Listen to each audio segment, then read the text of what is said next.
1800 hours Pakistan Standard Time. Assalamu alaikum. This is Radio Pakistan. The news read by Aisha Nayab. First, the headlines. Prime Minister says government is committed to complete special economic zones at the earliest to ensure development and prosperity in the country. Information Minister says government is trying to complete all the incomplete development projects to bring economic stability in the country. People-friendly budget of Punjab with a total outlay of 3,226 billion rupees for the next fiscal year was presented in Lahore today. President has stressed the need to accelerate pace of adopting emerging information technology tools for rapid socio-economic development. Naval Chief and Chief of Argentinian Armed Forces at a meeting in Islamabad today discussed matters of regional maritime security and peace.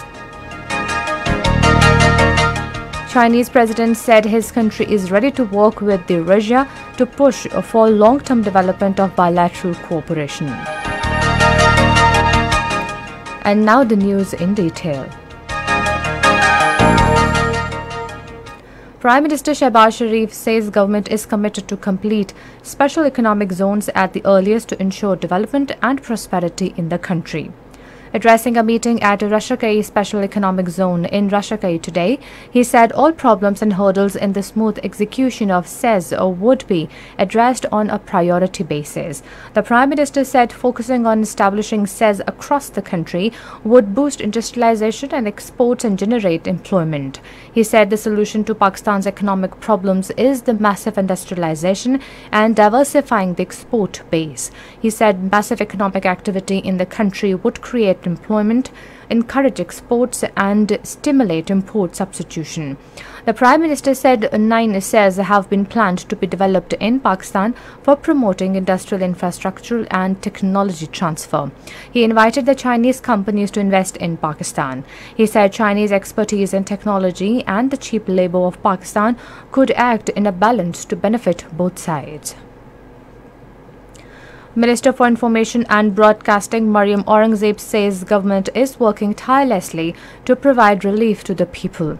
Addressing a news conference in Islamabad today, she said past government was never interested in development but only looted the country, laundered money and illegally grabbed money of welfare trusts. She said the previous government broke all records of corruption and did not complete development projects started before 2018 during tenure of PMLN government.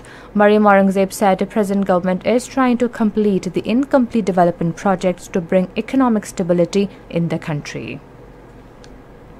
The people-friendly budget of Punjab with a total outlay of 3,226 billion rupees for financial year 2022 and 23 was presented in Lahore today.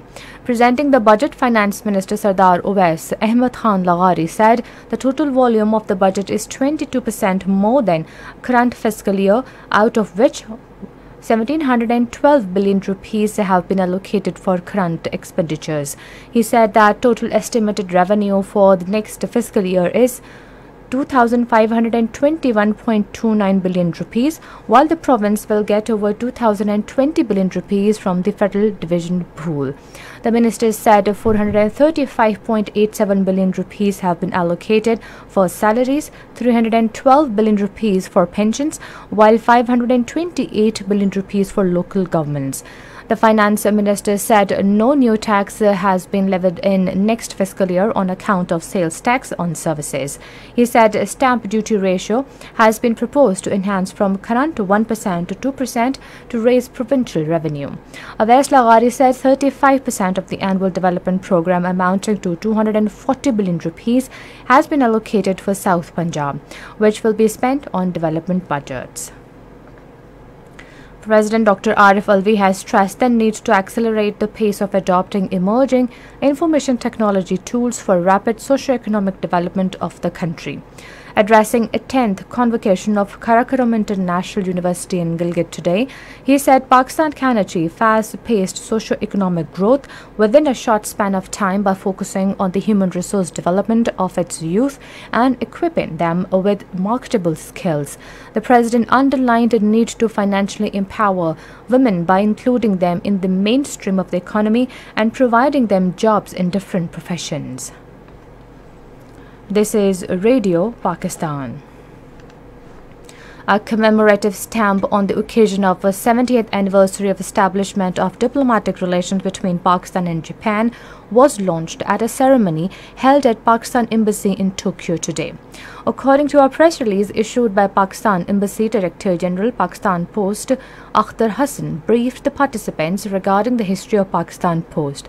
Speaking on the occasion, Director Southeast and Southwest Asian Affairs Division, Ministry of Foreign Affairs Japan, Hesabijun highlighted the strength of Pakistan-Japan relations. In her remarks to charge the affair, Ismat Hassan Sial highlighted the close historical, political, trade and business relations between the two countries.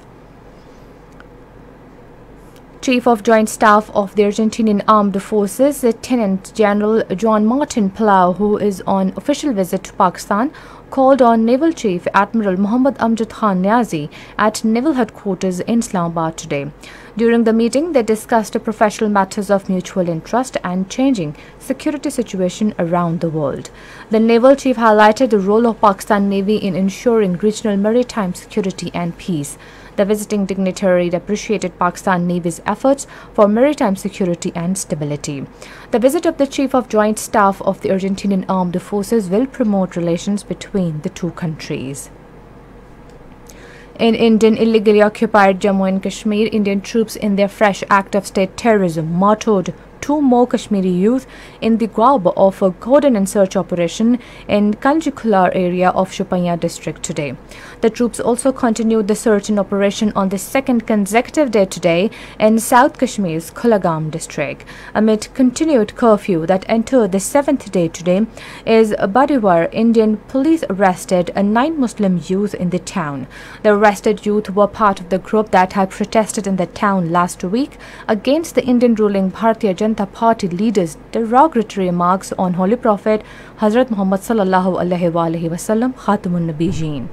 Meanwhile, as per relatives of Kashmiri political prisoners languishing in New Delhi's infamous Tihar jail, the All-Party Hurriyat Conference Vice Chairman Shabir Ahmed Shah is seriously ill in the Indian jail. Amnesty International has urged India to immediately end a vicious crackdown on Muslims who took to streets to protest a ruling BJP party official's remarks about the Holy Prophet Hazrat Muhammad Rasulullah sallallahu alaihi wasallam, Khatamun Nabiyyin. Chair of Amnesty International India, Akhar Patel, in a statement said the authorities are selectively and viciously cracking down on Muslims who dare to speak up against the discrimination faced by them. He said cracking down on protesters with excessive use of force, arbitrary detention and punitive house demolitions is in complete violation of India's commitments under international humanitarian laws. Chinese President Xi Jinping has said that his country is ready to work with Russia to push for long-term development of bilateral cooperation. In a telephonic conversation, Chinese President told to his Russian counterpart Vladimir Putin that all parties should work towards resolving the crisis in Ukraine in a responsible manner. Xi also reiterated China's willingness to help resolve the situation. And finally, the weather report. Partly cloudy weather with the rain, wind and thunderstorm is expected in Upper Khyber Pakhtunkhwa, Upper Punjab, Islamabad, Pothohar region, Gilgit-Baltistan and Kashmir during the next 12 hours. However, very hot and dry weather is likely to prevail in plain areas of the country, while gusty and dust-raising winds in South Punjab and Upper Sindh. And that is the end of the news. For more news and analysis, log on to our website radio.gov.pk and also watch live video streaming of our bulletin on the link facebook.com/Radio Pakistan News.